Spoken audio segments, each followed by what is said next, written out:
Welcome to the channel. Today I'm going to show you how you can actually change your currency in the MYOB app. So there are many reasons why you need to change your currency in your MYOB app. So let's jump straight into it. First of all, you need to navigate to Setup.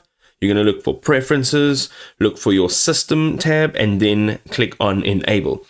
I deal in multiple currencies, right? So this will unlock the currency option. Go to Lists, Currencies, locate your current local currency. It could be dollars or whatever your currency is. Double click it to edit it and then change it to your desired currency and update the symbol accordingly. Keep your rates current by selecting any currency under Lists and then Currencies, clicking on Edit, and then updating the exchange rates as market conditions change, and then always create a data backup before making any currency changes, because this will affect all new and existing transactions within your system. Just remember that it will affect everything. So test the currency change with some sample data first to ensure that everything works as you're expecting it.